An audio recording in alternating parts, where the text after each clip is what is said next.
Bonjour à toutes, bonjour à tous. Alors, comme la rectrice le soulignait, j'ai le grand privilège d'ouvrir la remise des prix du mérite. Avant d'accueillir sur scène les lauréates et les lauréats des prix Inspiration et Innovation, permettez-moi tout d'abord de vous les présenter. Le prix du mérite Inspiration vise à souligner les qualités personnelles et professionnelles inspirantes ou l'engagement communautaire remarquable du personnel non enseignant de l'université. L'heureuse récipiendaire de cette distinction est Martine Boissel, agente de gestion des programmes de 2e et 3e cycle au département des sciences économiques. Voilà près de 45 ans, en fait je dis près, mais c'est plus de 45 ans, ce qui est remarquable en soi, que Mme Boissel accompagne avec bienveillance nos étudiantes et étudiants dans leur cheminement académique pour en faciliter le parcours. Plus de 45 ans au sein de notre institution, c'est absolument admirable. Véritable pilier au sein du département, elle se dévoue avec une rigueur exemplaire, assistant à toutes les soutenances de thèse. D'ailleurs, un des étudiants appuyant votre dossier, Mme Boissel, nous mentionne que son plus grand souhait est de terminer sa thèse avant votre départ à la retraite, ce qui est une très belle source de motivation, je trouve. Votre dossier de candidature démontre bien toute la reconnaissance et je dirais même l'affection que vos collègues vous portent, chère Martine. Il comprend plus d'une cinquantaine de témoignages dithyrambiques à votre égard qui reconnaissent toute votre loyauté, votre enthousiasme contagieux, et votre engagement indéfectible envers l'UQAM. Pour son dévouement, son affabilité et son ingéniosité, conjugués à son implication sentie et son professionnalisme envers les étudiantes et étudiants, ainsi que ses collègues du corps administratif et professoral, Martine Boissel se voit octroyer ce soir le prix du mérite Inspiration. Félicitations. Oui, applaudissez-la. Merci.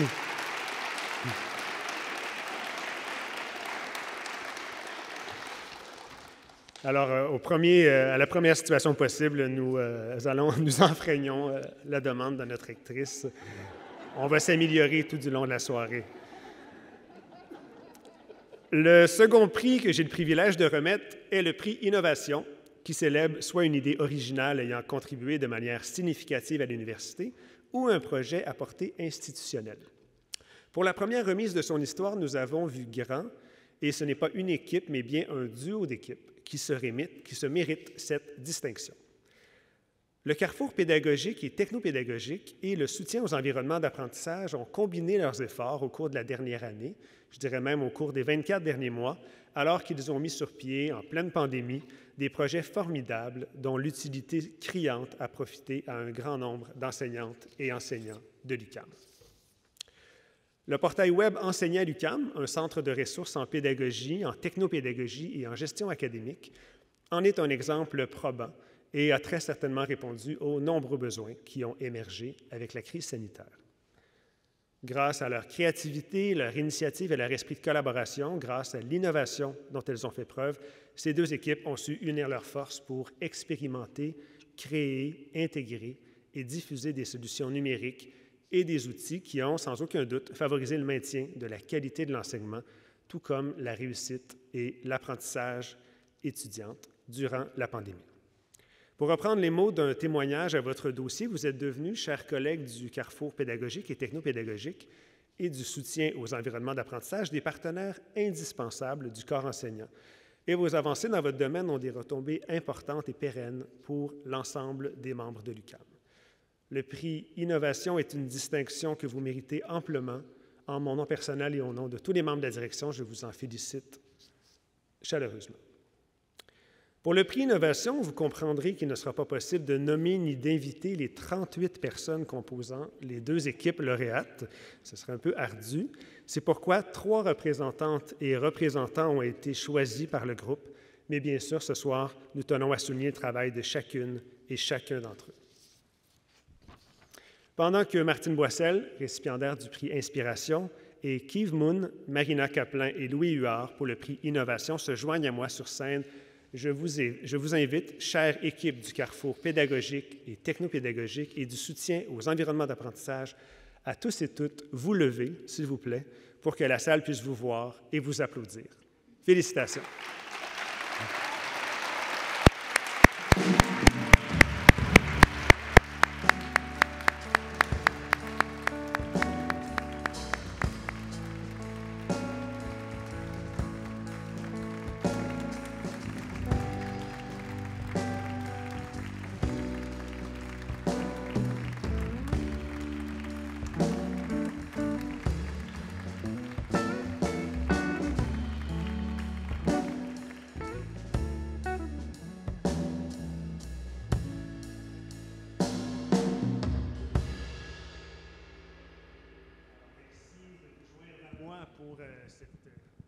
portion de questions-réponses. C'est un plaisir de vous accueillir sur scène.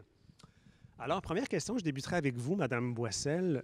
Je dois vous dire que j'ai été particulièrement impressionné par votre dossier de candidature, qui, je l'ai mentionné lors de ma présentation, comportait pas moins de 50 témoignages. Permettez-moi de citer Alain Paquet, avec qui j'ai eu la chance de discuter un peu plus tôt, qui est professeur au département des sciences économiques. Celui-ci, donc, mentionne ceci. « On dit que personne n'est irremplaçable, mais une chose est certaine, Martine est l'exception qui confirme la règle. Peu importe la nature du poste à l'UQAM, elle est d'une exemplarité sans égale et une source d'inspiration inépuisable. » Comment est-ce que vous recevez, Madame Boissel, ce témoignage d'appréciation?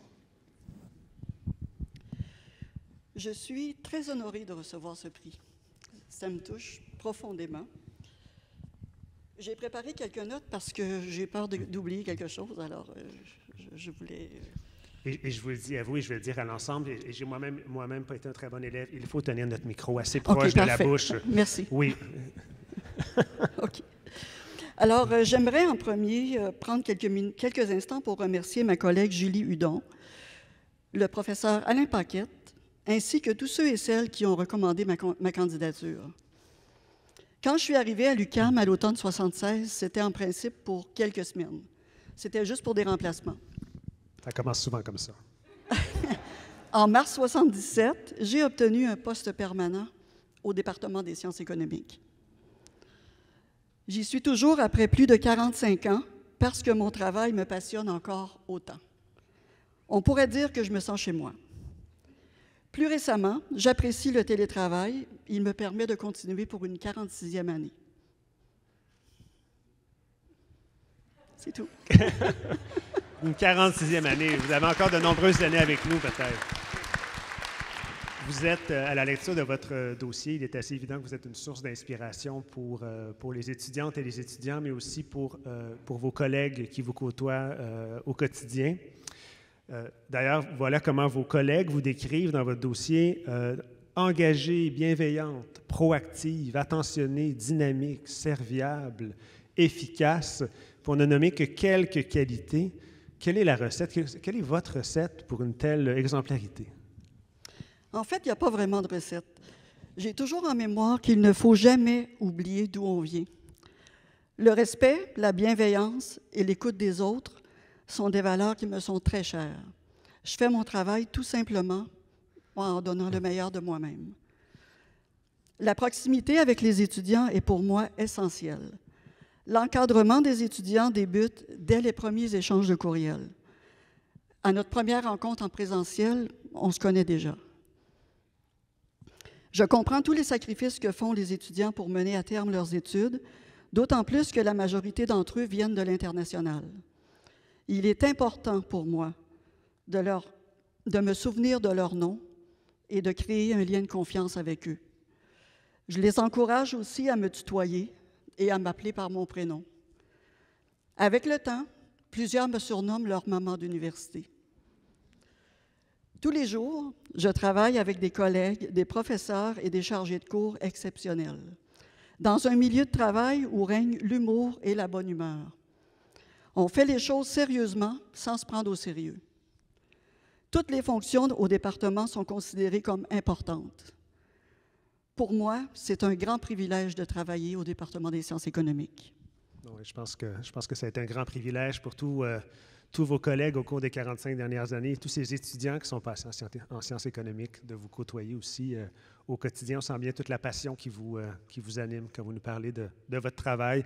En 45 ans de carrière, je l'ai mentionné, 45 ans, c'est un nombre quand même important. Vous avez vu l'UQAM évoluer, vous avez vu l'UQAM se transformer. Quels ont été pour vous les moments les plus marquants?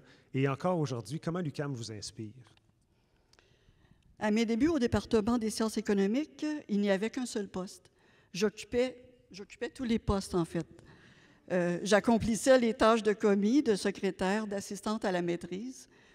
Le moment le plus marquant pour moi a été la création du programme de doctorat, où on m'a assigné spécifiquement au poste d'assistante au programme de cycle supérieur. Mon inspiration se trouve dans la réussite des étudiants qui terminent leurs études en économie.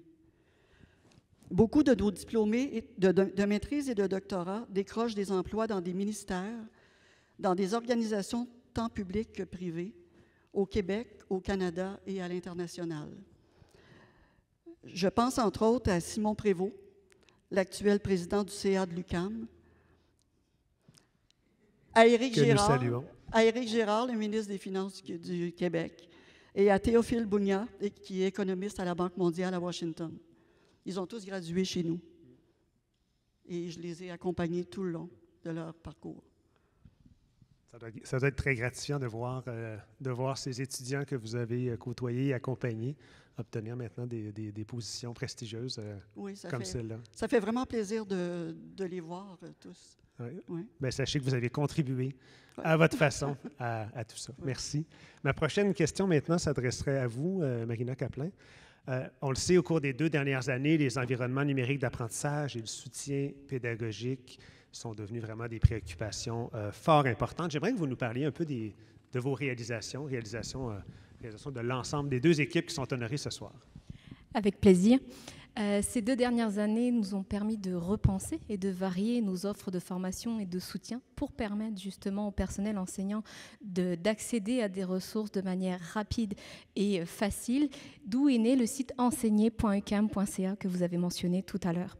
Ce site est devenu la plateforme de référence avec les thématiques essentielles attrait à l'enseignement, donc allant des bases de la pédagogie à l'interaction, la planification, l'intégrité académique, mais aussi les environnements numériques d'apprentissage tels que Moodle, qui a lui aussi été repensé, Zoom, Panopto, Teams. Cette plateforme est également un moyen d'accéder à nos autres réalisations, telles que les écoles d'été, d'hiver, les journées de la pédagogie universitaire, les formations à la carte, synchrones, asynchrones, les documentations, les guides, les capsules, mais aussi tous les autres outils numériques que nous avons développés ou poussés. Ce site est également le moyen d'accéder à toutes les expertises et experts dont une partie est là et aux ressources sous différents moyens, justement le clavardage, les rencontres midi, questions-réponses, les communautés de pratique et encore plein d'autres, mais surtout des suivis personnalisés. Merci.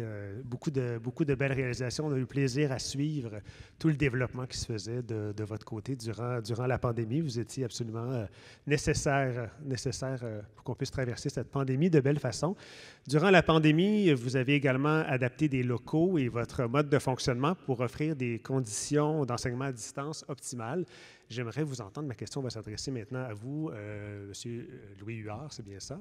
Oui. C'est bien ça. J'aimerais vous entendre sur les défis particuliers que vous avez rencontrés. Je suis certain qu'ils sont nombreux. Et comment vous avez fait pour les surmonter? Oui. On a eu plusieurs défis à réaliser. Moi, je les sépare un peu en 3 parties. Le premier, c'est dès que la pandémie s'est déclarée, il a fallu adapter notre situation de dépannage en salle de classe, mais maintenant à distance. Donc, le clavardage est un peu né de ça, où on a dû vraiment dépanner des plateformes comme Zoom, comme Panopto, comme Moodle, tout ce qui aidait un peu à l'enseignement. Et ensuite, au courant de la pandémie, c'est sûr qu'il y a eu il y a eu certains départements où la situation à distance ne fonctionnait tout simplement pas. Je pense nécessairement à théâtre, par exemple, ou à danse, où vraiment les cours devaient se donner en présence, mais la situation pandémique faisait que, par exemple, on devait séparer les locaux donc en 2 locaux différents. Donc, nous, d'un point de vue audiovisuel, il fallait vraiment installer des caméras, et non des webcams, mais vraiment des caméras qu'on fait déplacer dans le local, qu'on rentrait, par exemple, dans un ordinateur pour pouvoir ensuite diffuser dans Zoom et le rediffuser dans une autre salle pour que les étudiants et étudiantes, peu importe la classe qu'il y avait, que ce soit avec le prof ou dans la classe à côté, puissent avoir la même expérience. Et ensuite, on a eu aussi besoin d'adapter des salles pour donner l'opportunité à des chargés de cours ou des enseignants-enseignantes qui devaient donner des cours à distance, mais qui avaient, pour des raisons X ou Y, ne pouvaient pas le faire de chez eux. Donc, nous, on a adapté 17 salles à l'UQAM, mais pour qu'ils puissent donner les cours vraiment à distance. Donc, il n'y avait personne dans la salle, mais on a installé, par exemple, une webcam pour cadrer le prof tout seul ou une webcam qui pouvait cadrer, par exemple, le tableau, parce que les gens utilisent encore des tableaux, pas juste des PowerPoint. Donc, vraiment, de donner toutes ces possibilités-là, d'avoir un micro sans fil, par exemple, juste pour une personne, ou éventuellement, plus tard dans la pandémie, où des cours se donnaient en comodal, qu'on appelle maintenant, donc une partie des gens en présentiel, mais aussi certaines personnes à distance. Donc, si la possibilité de conversation arrivait, de pouvoir capter une classe au complet et non juste une personne qui parle. Donc, ça a été plein de défis du genre qu'on a dû relever d'un point de vue technique. Des défis qui ne sont pas simples. Je vous écoute et j'ai le tournis. C'est quand même d'une grande complexité. Donc, toutes nos félicitations. De tous les jours. Pardon? C'est un travail de tous les jours. C'est un travail de tous les jours, oui, c'est ça, mais vous aviez beaucoup de jours dans une semaine dans cette période de l'année. Effectivement. Pour vous, Madame Boissel, la pandémie aussi a amené son lot de défis, notamment tout ce qui touche l'intégration des étudiants internationaux. On vous sait, vous l'avez décrit, vous êtes très soucieuse de l'intégration, de l'accueil des étudiants. Comment est-ce que vous vous y êtes pris pour soutenir, accompagner ces étudiants internationaux? Au moment où la pandémie est arrivée, nous étions dans une période très occupée. Le directeur des programmes, Wilfried Koch, avec qui je travaillais depuis 7 ans, terminait son mandat. J'étais incapable de laisser tomber les 2 nouveaux directeurs, Pavel Sevcik et Dalibor Stevanovic. Le soutien de Wilfried a été grandement apprécié parce qu'il nous a aidés jusqu'en septembre. Tout avait changé. Il a fallu s'adapter rapidement aux nouvelles procédures et aux nouvelles technologies. Les semaines régulières de travail ne suffisaient pas pour gérer, entre autres, les admissions, les inscriptions, les cours à distance, les soutenances de thèse, tout ça en prenant compte du décalage horaire, parce que la majorité de nos étudiants sont à l'extérieur. Au doctorat, les examens de synthèse à distance ont été un énorme défi. Les rencontres virtuelles et les courriels étaient le moyen principal d'accompagnement. Je n'ai jamais autant voyagé. Une de mes priorités était de rester en contact avec les étudiants et leur donner les ressources nécessaires afin qu'ils puissent amorcer et poursuivre leurs études. Je suis très heureuse d'avoir pu faire une différence dans la vie des étudiants, car ils ont fait une différence dans la mienne. Autant j'ai donné, autant j'ai reçu. Bien inspirante, décidément. En terminant, je m'adresse à vous, M. Moon. J'aimerais que vous nous parliez de la synergie qui s'est installée entre vos 2 équipes. Vous êtes un duo d'équipes ce soir à recevoir le prix. Dans le cocktail, je parlais avec Marina un peu, qui me disait à quel point vous êtes mis à travailler de façon conjointe. Comment est-ce que vous avez fait pour développer des relations aussi harmonieuses? Avez-vous des meilleures pratiques à nous communiquer? Oui, merci de la question, M. Baron. En fait, vous me posez la question un petit peu c'est la question de l'équation synergique. Donc, c'est un peu comme le secret de la caramilk. Ce que je dois le dévoiler, c'est le secret de l'UQAM. Vous en connaissez une partie. Mais ce que je peux vous dire, c'est que cette équation synergique-là entre les équipes, c'est que d'un côté, un peu comme le caramilk, vous avez le chocolat et le caramel. Alors, d'un côté, vous avez l'équipe pédagogique, qui est composée de conseillers pédagogiques et de chargés de projet pédagogiques bien reconnus, et une équipe sportive de techniciens, vous savez, ceux qui courent dans les classes pour venir aider les professeurs. Et là, vous combinez ces 2 éléments ensemble, et là, que la synergie produise des éléments qui vont faire en sorte qu'il va y avoir des nouveaux outils qui vont être développés pour pouvoir, des canaux pour communiquer ensemble qui vont être développés, des formations qui vont être adaptées pour nous former, nous, pour partager nos connaissances, puis pour ensuite soutenir le corps professoral qui avait besoin d'être soutenu immédiatement dans leurs besoins. Alors, je vous dévoile seulement ça comme secret de l'UQAM. Vous connaissez le reste, mais... on va investiguer pour la suite. Parfait. Merci beaucoup. Alors, écoutez, on va s'arrêter ici pour ce bref échange. Je vous remercie tous les 4 de vous être prêtés au jeu. Et bien, à nouveau, je vous inviterai à féliciter et à applaudir nos 4 personnes sur scène, mais également les 34 autres qui sont dans le public. Merci.